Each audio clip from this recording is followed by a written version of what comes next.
Welcome to the Human Capital Innovations Podcast, your go-to source for personal, professional, and organizational growth and development. We hope you tune in often for all things people management, organizational development and change, organizational leadership, and social impact related. Maximize your personal and organizational potential with Human Capital Innovations Podcast.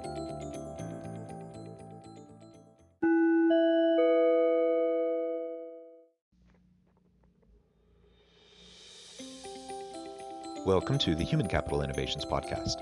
In this HCI podcast episode, I talk with Frank Smith about how to create a place people want to work.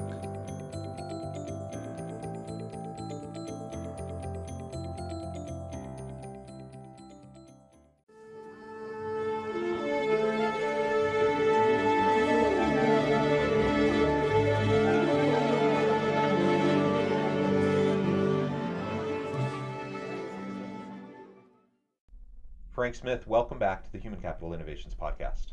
Yeah, thanks. Great to be here. It is great to have you back. I'm so excited to continue our conversation. Today we're going to be talking about how to create a place people want to work. I can't think of many topics more important than that, especially in this economy, in this labor market. Everyone's fighting for talent, and it's just a super interesting dynamic right now with the unemployment rate and COVID and people wanting to continue working remotely and companies wanting to start bringing people back, and then we have the Delta variant. Like, there's just all these different pieces, that are playing a role in the current labor dynamics, and helping people want to be at work and creating a place where people want to go and show up. I think that's as important as it's ever been. Yeah. Whether we're talking in person, we're talking fully remote, or some sort of a hybrid arrangement. So that's what we're going to discuss together today. As we get started, I wanted to share Frank's bio with everybody. Frank Smith started his career with a degree in accounting, and after having a few corporate jobs, realized he was designed to lead and enjoyed the lack of structure in the entrepreneurial world. When the owner of a small manufacturing company that Frank worked at passed away suddenly, Frank had the opportunity to buy the company along with the management team. Since 1994, Frank has owned and led 5 businesses, with his overlying passion being around creating a workplace people want to work at. When the dots got connected, that running a business by biblical principles was not only good for business, but even better for employees, Frank had found the secret to great business culture. Today, Frank runs Mosaic Personnel, which not only helps connect people to jobs that are more fulfilling, but also trains and coaches leaders and companies to create those cultures where people want to come to work. Frank is married to Heidi. They have 3 kids that are all out of college, and Frank enjoys car racing, golf, and traveling when he isn't working. Frank, great to have you back. Anything else you would like to share with listeners before we launch on into the conversation? Oh, probably the thing that pops to my mind was a conversation I had just with someone earlier today, in that, I've been a business owner for 29 years, and what we've been through in the last 16 months or whatever is like nothing I've ever seen before. So to your point earlier about kind of how important all of this is around culture and remote work and all the different things that are going on for everybody, this is probably one of the most sustained. We've been through recessions, and you might have 6 months of low business or whatever. We're in month 16, whatever it is by now, if you actually go back to count them all back to March of last year. And like you mentioned, with the variants and stuff like that, I'm not sure how much longer we still have to go. So I think all of this is bringing a lot of important topics to the top of the conversation. That's going to be interesting to see how it plays out in the marketplace. Yeah, I think it really will. And yeah, I think we all would have loved to be done with COVID by now. And I remember having conversations late summer last year and early fall last year, thinking, yeah, we're getting close. Yeah. And oh my goodness, with the variants and people, not wanting to get vaccinated and everything like that, it's just lingering. And so it's something we're going to continue to have to grapple with. And I think one thing we've learned throughout the pandemic is that the technologies we have to promote and facilitate, foster, a dynamic remote work environment are here to stay, and they're only getting better and better. And many people have now had a taste of what it's like to have that kind of flexibility and autonomy. And so I think we're even last year I thought, we're never going back to the way it was before. But, a year later, I'm thinking, yeah, we really are never going back. Companies are wanting to bring people back. People don't want to go back. And due to the labor market, people have choices and they can kind of do whatever they want. And so organizations have to grapple with all of that. It's just going to be super interesting to see how it all plays out moving forward. So let's set the groundwork here and talk about the foundational principles around creating a place people want to work. Again, whether it's face to face, whether it's virtual, whether it's Right. hybrid, what are some of those kind of general principles that everyone should be paying attention to, especially now?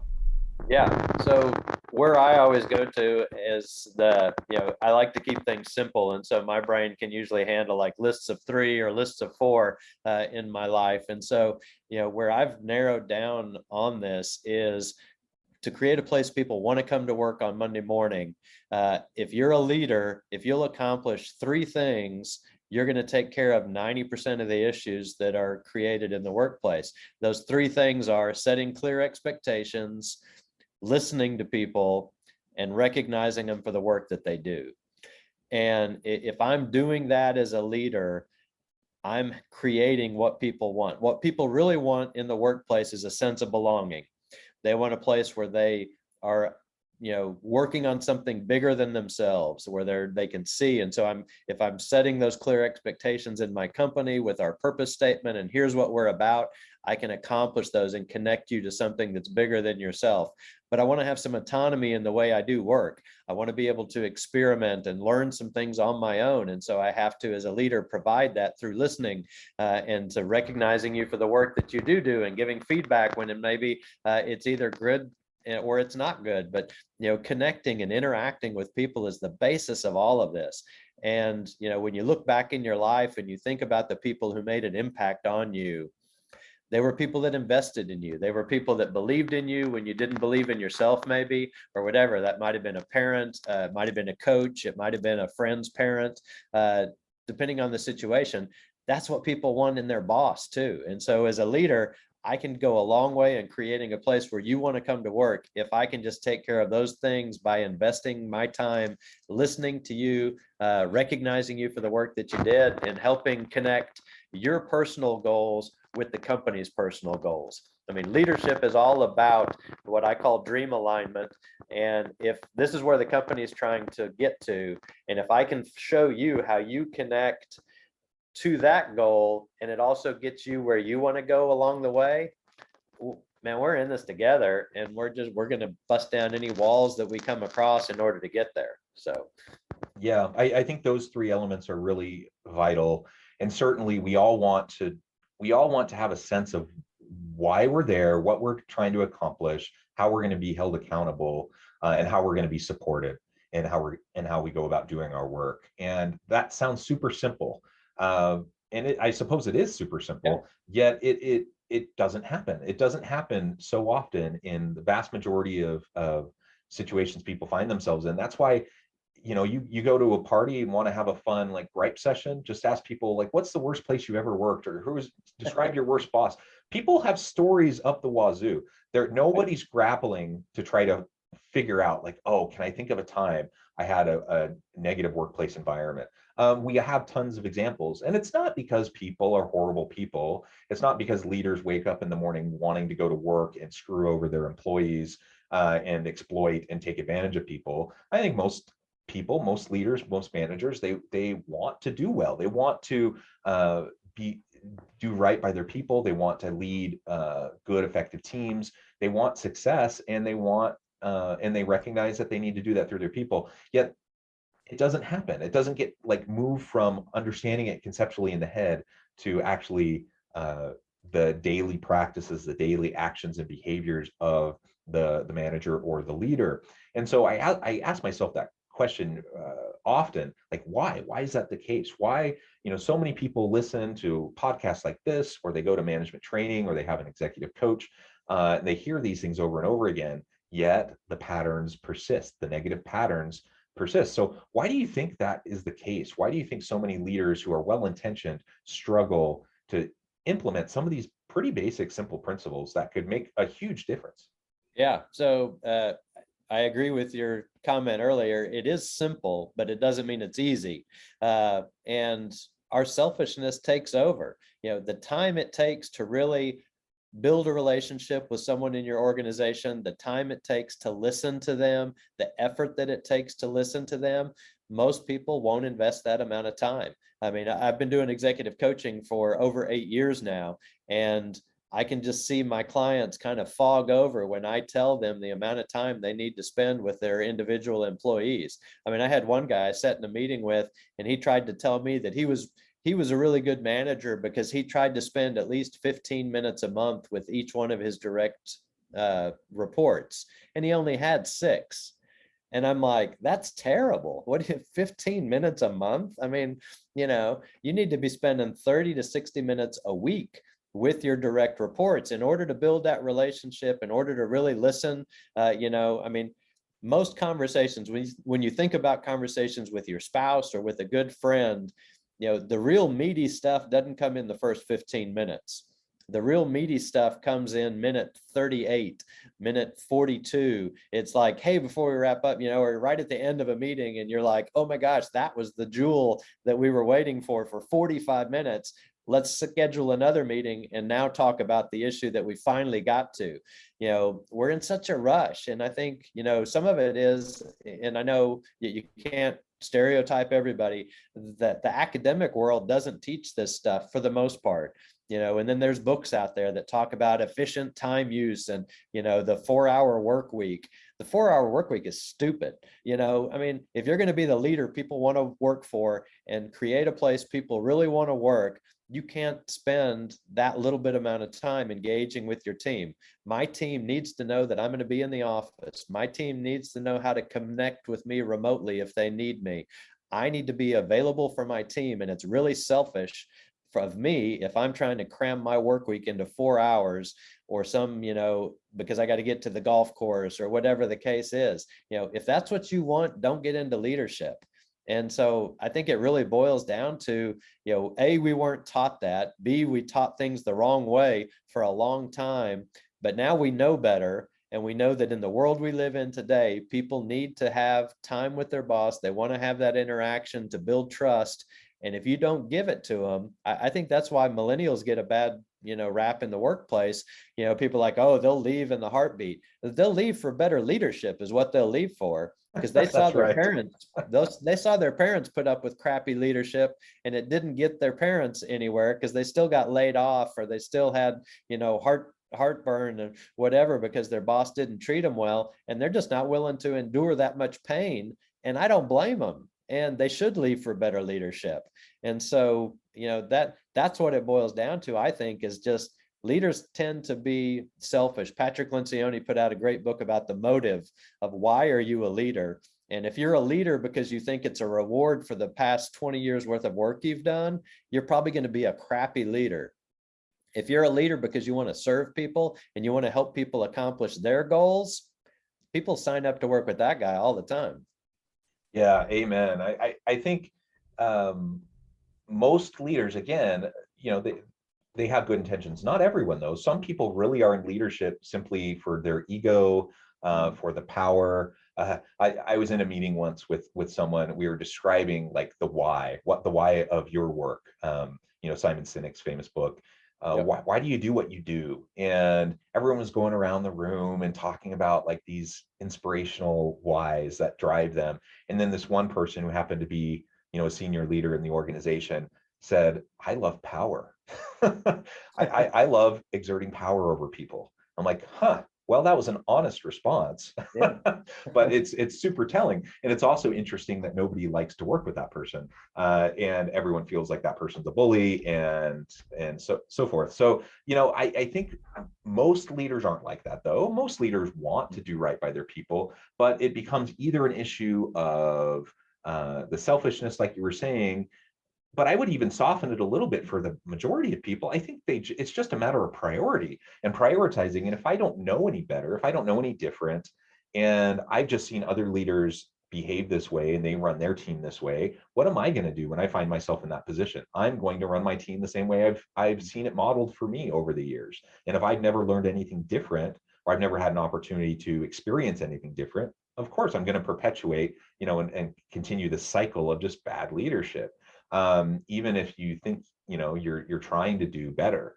And so there's just so much opportunity for us to just do the basic fundamentals, the simple little things daily on a continual basis. And if we can focus on those things, just mutual accountability and trust with your people, getting to know your people, understanding what drives them, what's their why, how do you connect their passions, their vision, their meaning and purpose with the company's vision and mission and purpose.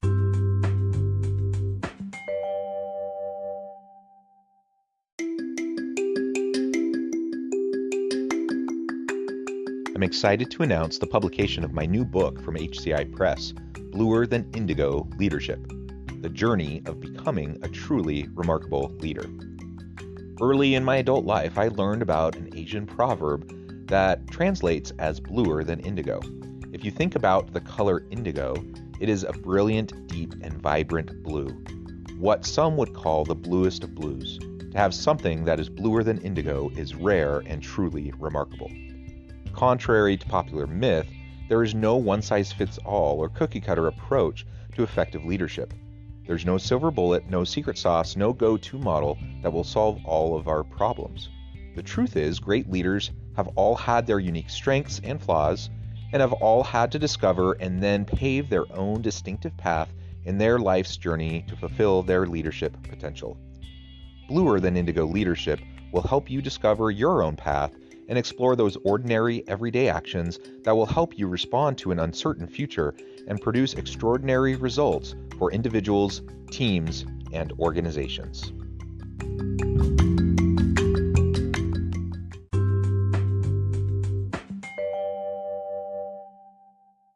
Just those types of conversations on a regular basis go a really, really long way. And to your point, sometimes that means you're having formal one-on-one meetings with people. Sometimes it's just creating an environment and opportunity where you can have those casual encounters with people.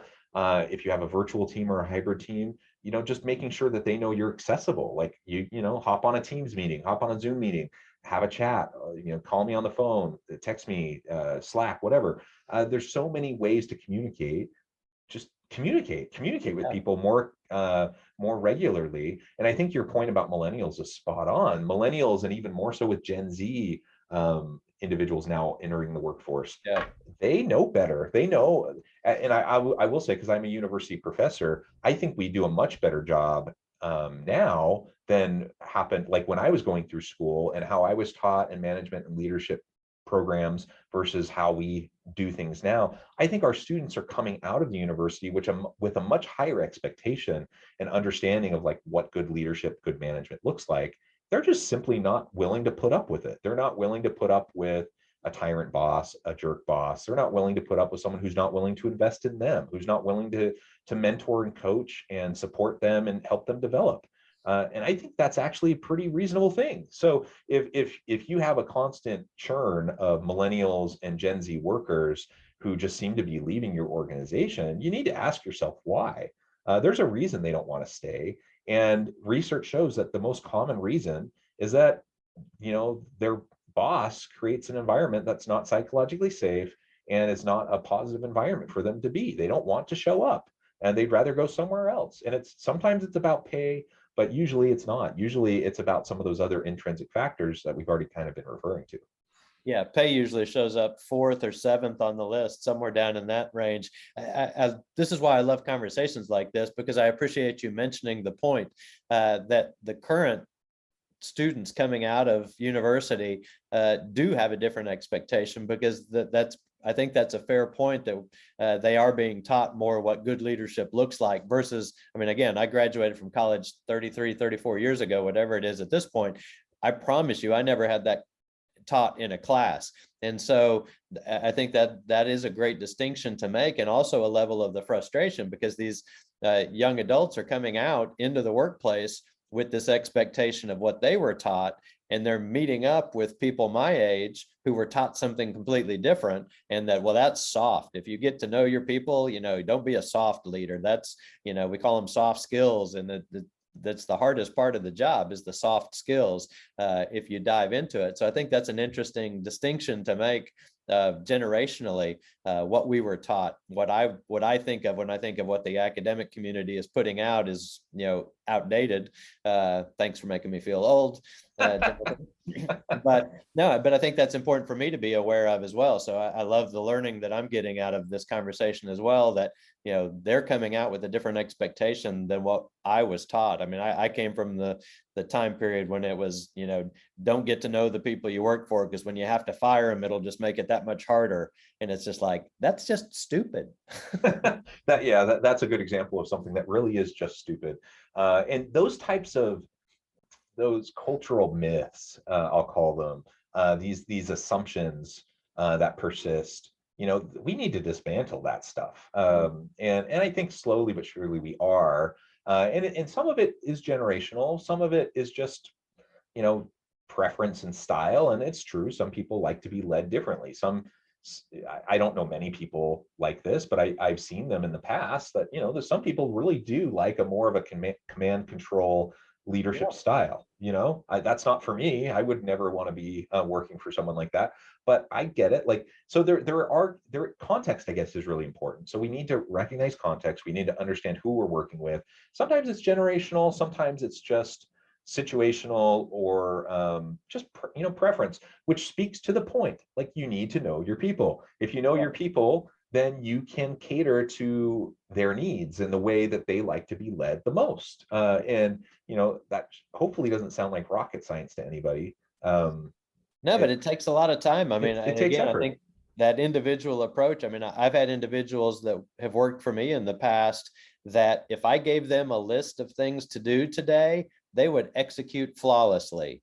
If I just leave them at their desk to come up with that list, they will sit there all day and not know what to do, because they need somebody to give them that list. There's nothing wrong with that. I just need to know, either I need to create that list or someone else in my organization needs to create that list for them. And then they're going to be fantastic at executing on that list. And so I need to know them well enough to realize, what's the problem here? Hey, they're not getting anything done. Well, they're not just lazy. They just don't know how to create the list. So let's create the list for them and get the benefit of all that work that they'll do to knock that list out. And so that's where I think we get, anytime you try to cram everybody through the same system. That's why our public school systems only work for about 70% of the population. That's why our medical system really only works well for about 70% of the population, because there's always that 30% that need that individual care, and they don't learn this way, or they don't this or that, this medication doesn't work for them. I mean, I've experienced that in my own life of, well, this medicine always works. Well, it doesn't work for me. What else you got? Well, I don't know. This has always worked. It's like, okay, I need someone that's going to try to figure this out for me. And so we do the same thing in our work environment. If we try to have one policy that works for everybody in the organization, 30% of the organization's not going to feel spoken to or listened to or whatever. Yeah. They're going to end up leaving, and that turnover costs you a lot of money. Yeah, a lot of time, a lot of money, a lot of stress and anxiety. I mean, it really just saps the energy out of a good team. And so you want some continuity, and you create that, you develop that just by having a dynamic environment where people actually like to show up to work. In our last little bit of time together, let's talk about perhaps any nuances you see, if we're talking about traditional physical workplace environment versus fully remote distributed workforce versus hybrid. Yeah, wow. There's a 2-hour conversation we could have on that. I think the biggest thing from a leader's standpoint, back to the same, topic, if I'm going to spend the time it takes, I like in person, because it's easier to have some of those impromptu meetings. If we're working remote, I've got to schedule a Zoom call with you at a certain time, and it's harder to read you over a Zoom call. If it's in person, I can see your body language better, and I can go, something's off here. Let's pull this person in and find out what's going on. Zoom makes that harder in my mind to do that. You can still see it, but you have to be even that much more fine-tuned, looking for what's off there today, or what's working well, or whatever. And so I think the Zoom stuff, leaders just have to know, cameras on, I need to see you. I need to be able to read whether you're doing okay or not, and then schedule a separate Zoom call and say, hey, what's going on? It seems like, you're lower energy or something seems off for you. And I've had those conversations with people on my team while we've been working from home during different stages of the pandemic.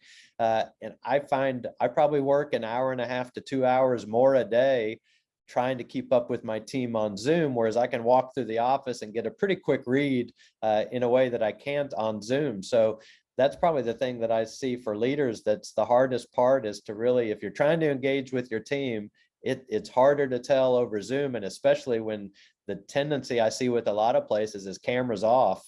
And now all I'm hearing is your voice, and I'm supposed to tell whether you're doing okay just by your voice. Boy, if I'm not a trained, person in that, I'm going to miss a lot of cues and you're not going to be as good. The other thing that I'll mention real quick is that I've seen with a handful of people that are introverted that have been working from home for a long time. I'm not an expert or whatever. My hunch is, though, I think they're more introverted now since they've been working from home, and it's not necessarily helping them in their own mental well-being. And I believe we're built for community, and whether or not you're introverted or extroverted, you still need people in your life. And so if you're working remote, you've got to be aware of that and make sure that you're engaging with people and not just clicking into a meeting, making a quick decision, and then clicking off and being out. Relationships can still be formed with Zoom and with telephone calls, and they need to, because I think that's how we're at our best as people. Even if you're introverted, you still need people. You just have to have some time away from them to get Yeah. recharged. I'm introverted, but I spend my whole day with people, and I just need my evenings to get recharged. But we're designed to be around people. And so in office or remote, you've got to make time for that. Yeah, yeah, we're social animals. Human beings need community. There's no question about that. And most people, when we talk about introverts, extroverts, it's not like a dichotomy; it's a spectrum. And so Yeah.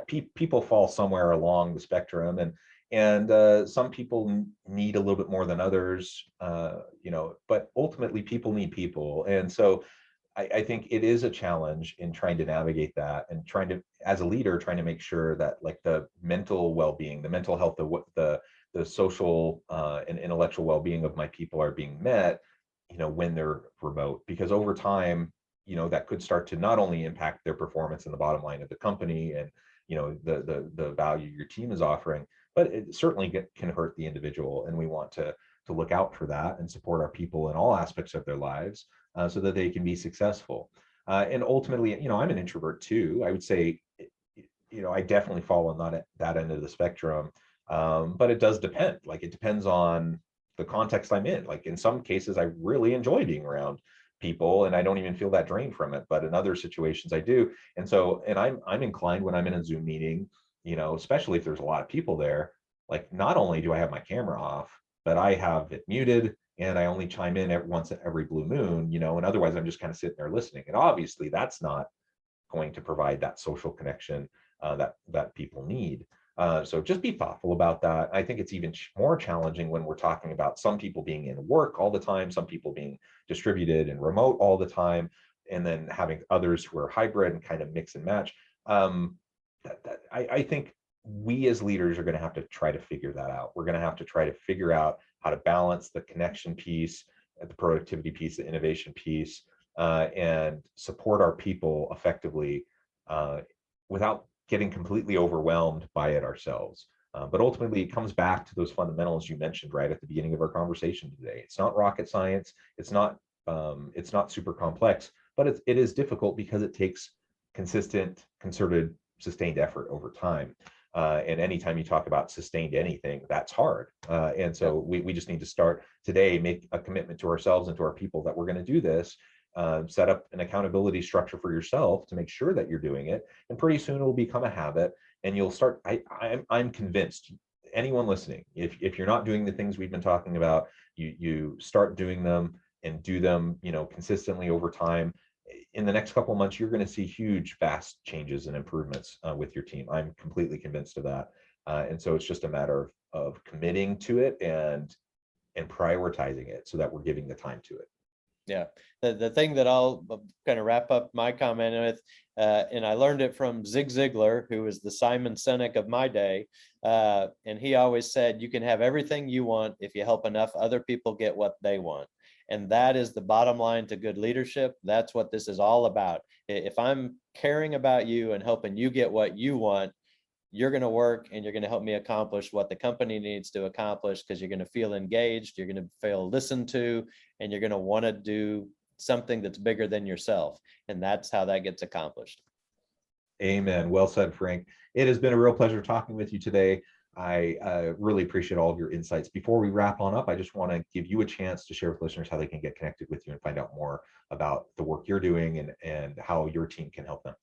Yeah, sure. So the easiest place to get a hold of me is on LinkedIn. I put out a video series called Driving Happiness at Work. Usually try to have about a 60-second video that talks about business culture and kind of one thing that you need to be focused on to help be a better leader, better business culture. So always happy to help reach out to people and give them my thoughts on what can help a situation. So if you have any concerns or questions in your workplace, just reach out to me on LinkedIn and say, hey, I've got this situation. What would you do? I'm happy to respond to that kind of a question for people, and love getting to do that. So wonderful. Thank you, Frank. It has been a pleasure. I encourage listeners to reach out, to get connected, find out more about what Frank and his team can do for you. And as always, I hope everyone can stay healthy and safe, that you can find meaning and purpose at work each and every day. And I hope you all have a great week.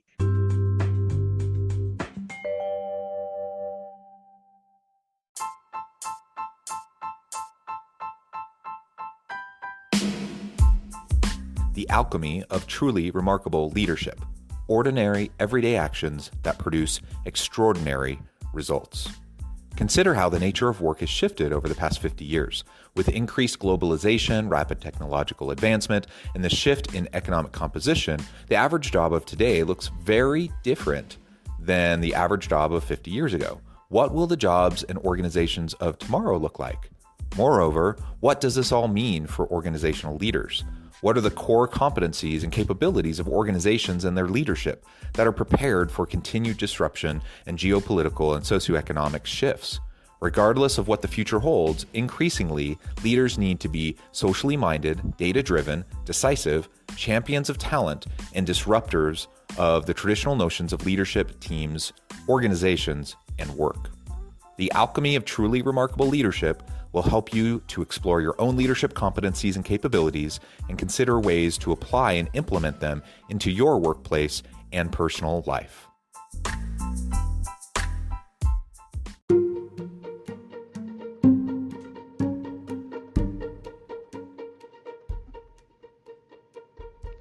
Check out Human Capital Innovations magazine, Human Capital Leadership. Human Capital Leadership is a free, interactive e-magazine with the mission to help individuals, leaders, and organizations find innovative approaches to maximize their human capital potential. We publish issues quarterly in August, November, February, and May. Take a look at the latest issue and let us know what you think.